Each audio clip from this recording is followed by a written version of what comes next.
Hello everybody, how's things?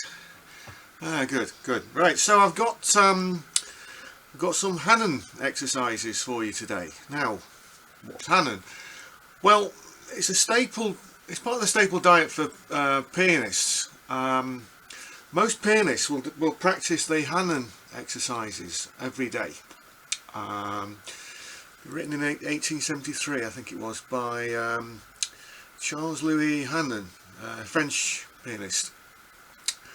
Well, if they're for the piano, then why are we doing them on the guitar? Well, the thing is that these, if you actually transfer them across to the guitar, then that lends that same kind of virtuosity to what we're doing. And the whole point on the piano of playing the Hanon exercises is to improve control and an evenness of the notes.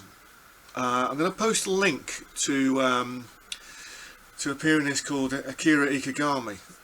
I think his is one of the best. There's a few videos on Hanon for pianists, but I think his is one of the best. So I'll post that below, and I'll post a link to where you can actually get the music online as well. If you don't read music, don't worry about that, because there'll be some audio samples there too. So what I'm going to start with is with the first exercise. I think there's about 60 overall, but I'm not doing all 60 today. So we're starting C. So we go 1 C, E, F, G, A, and then we're going to go back down.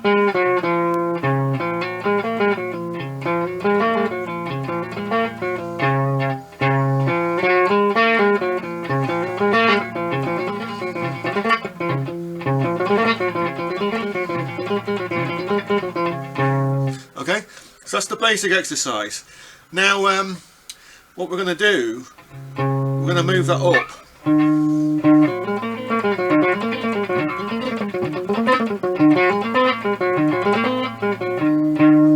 And then, as you might predict,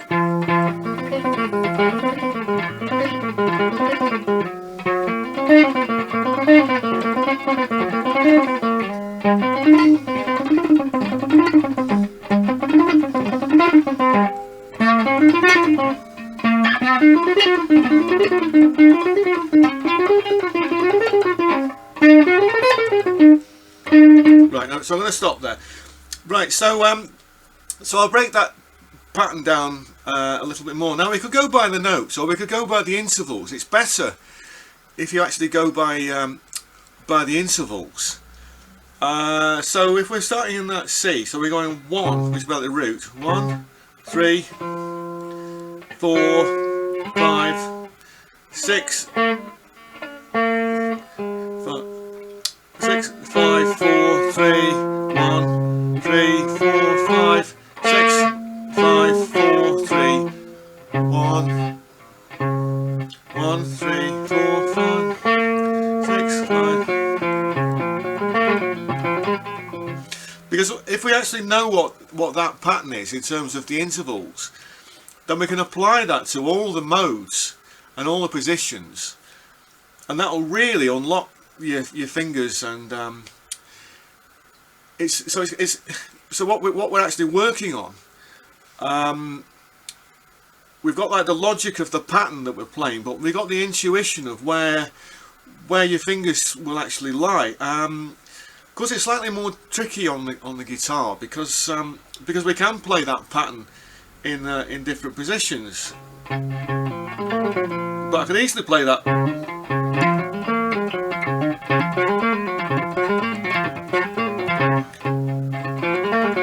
It's easier to play across 3 strings than it is across 2, because you've got a stretch.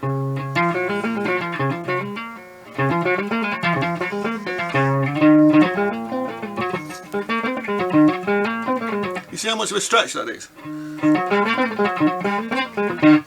So you can use that as like a stretch exercise as well. But the importance of it, apart from like the, you know, like I was saying, like the logic and the intuition of where the notes should be, is getting the evenness of those notes down. Now when pianists play it, and when you actually look at like Akira's video, you'll see he's playing the patterns in unison. So and he's playing them at speed. I think he starts at something like 108 beats a minute, and then works up to 152 beats a minute. Well, what I want to do here is something, because it's slightly more tricky on the guitar. It's just to break each pattern down. So here I'm going to play it in G.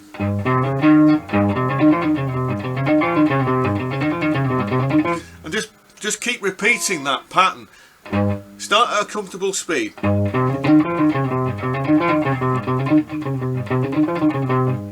And then do some palm muting as well to get some control. This is another good way of actually practicing that palm muting technique. And then gradually build the speed up.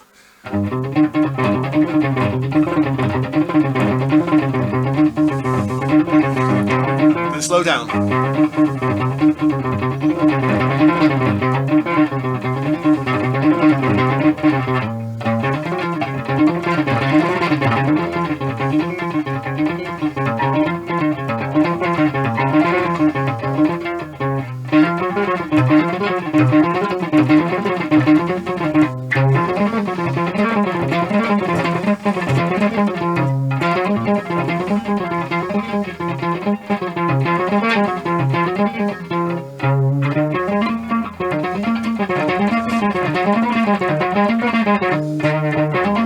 Actually, I played that wrong. I was playing it Mixolydian. It's actually, that's the C. That's the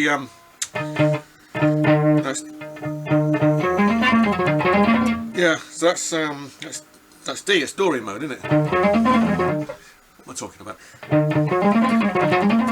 So it's actually so that's interesting, because we've got to go, rather than doing that, got to move that finger in. So that actually helps with I think there's a video that Tom Quayle did about sort of lazy first finger syndrome, where you're just planting that finger down and you're not moving it. Whereas if you're doing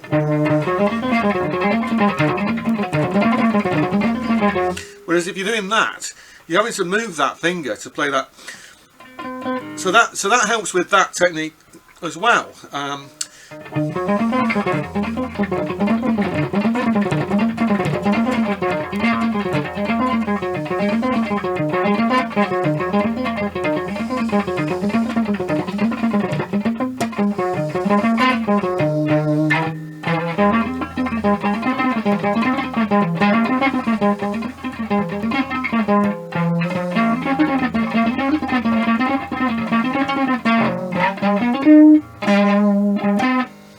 See, that caught me out again.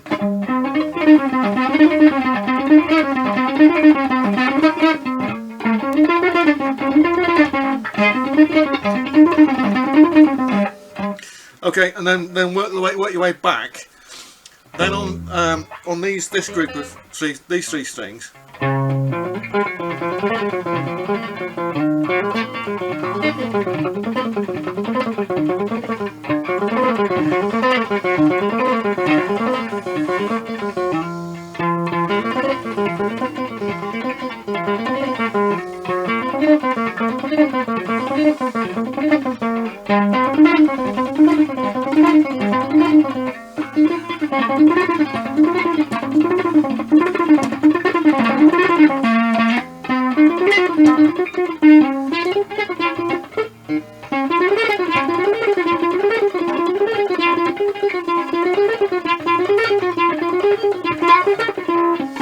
Like that, and then work that one back, and then now we're on these three strings. These are a bit more tricky.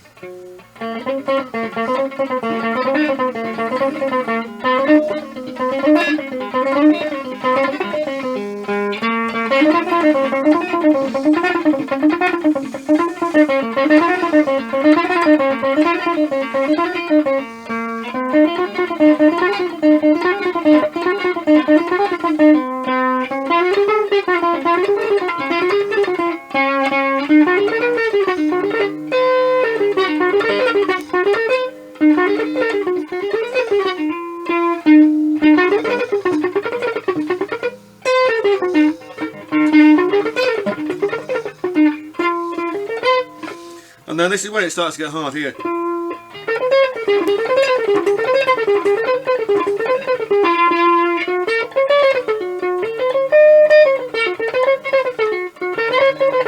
So you have to decide how you want to actually play that.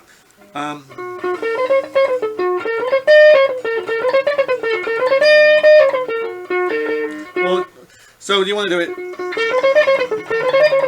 with those 3 fingers, or do you want to use all 4?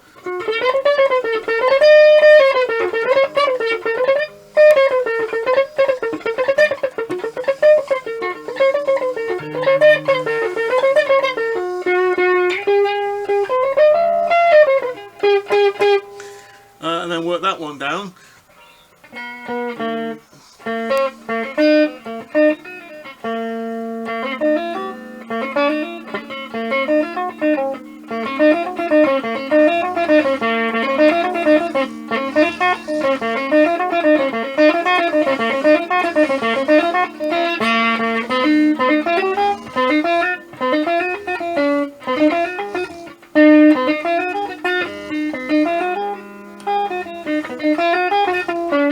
This is quite tricky.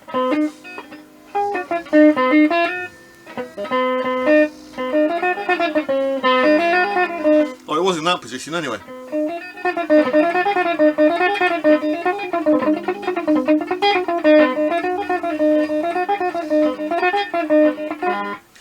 I mean, when you get stuck like that, I mean, if you just actually, if you think, well, that's tricky, but if I find a different finger position, it should drop out as being a lot easier. So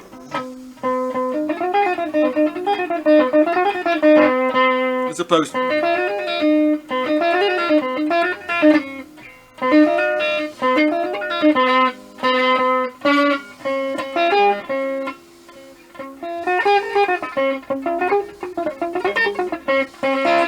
now with this one, because like you could bar there, those 2 notes.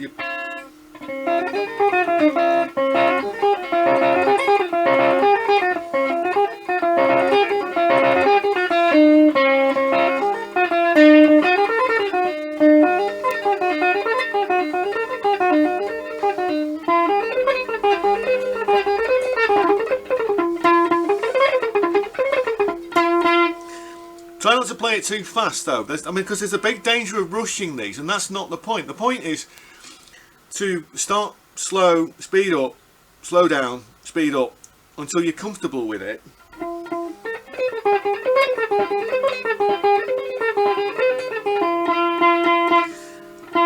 Okay, and then then finish those off. You can work back down again as well. Yeah, there's some other things I want to stress as well. Now, today I've set my amp up so it's clean. You know, so it's that sort of push clean sort of, you know, because it's very easy to hide behind a big wall of overdrive or a big wall of distortion, and that's not the point, because that's going to mask all your sloppy playing or all my sloppy playing, and we don't want to do that.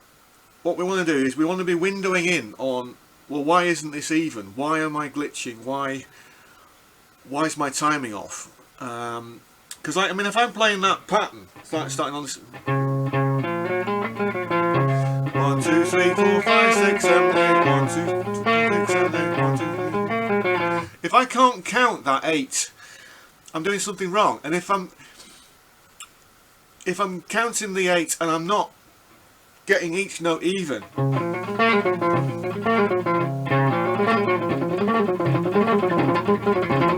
even at that kind of speed, if I'm not playing each note evenly, then it's going to be no good. So so that's that point. The other point as well is, like, it's important to try and like palm mute. Now, I mean, this guitar's quite good because, like, the screws don't stick out too much. I mean, like on some Strat style guitars, the screws will stick out and they'll stick in your hand and it'll hurt. And so it's important to palm mute. That controls things as well. The other thing is, like, with the type of plectrum or pick that you're using. Now I'm using a Jazz 3 because if you think about it, what we're trying to do, we're trying to even out the moving from one string to the other. I mean, like, there's no actual string skipping involved in this exercise.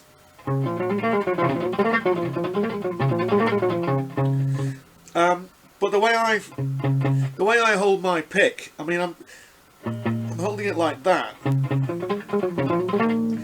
Then that means I can do pick slanting as well. So the other thing to do is to like make sure that your hand's nice and comfortable. And the moment you start feeling any tension here, it means you need to relax a bit more. It means you need to start looking at your technique, because it should be really coming from a combination of like finger and thumb, your wrist, and then a slight twist here, but not from your elbow. You shouldn't be doing this. That's wrong. So the idea is that we're trying to minimise the actual movement between crossing the strings, and you can only really do that with the pick slanting technique. Like that.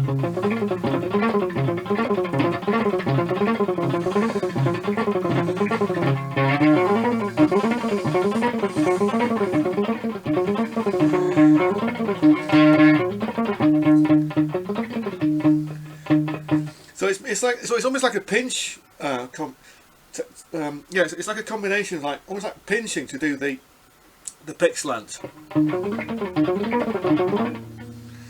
But like I say, a lot of it's coming from your wrist. I mean, I've seen like some players will do that. You can do that as well, but I prefer this because it's more in the fingers. Okay, so I'm posting some links below, and I certainly hope that was some use. Please comment below if you've got any questions. I'll do my best to answer them. And if there's any techniques you actually want me to have a look at and unpack for you, then put those down as well. And otherwise, I'll see you soon. Thanks very much for watching.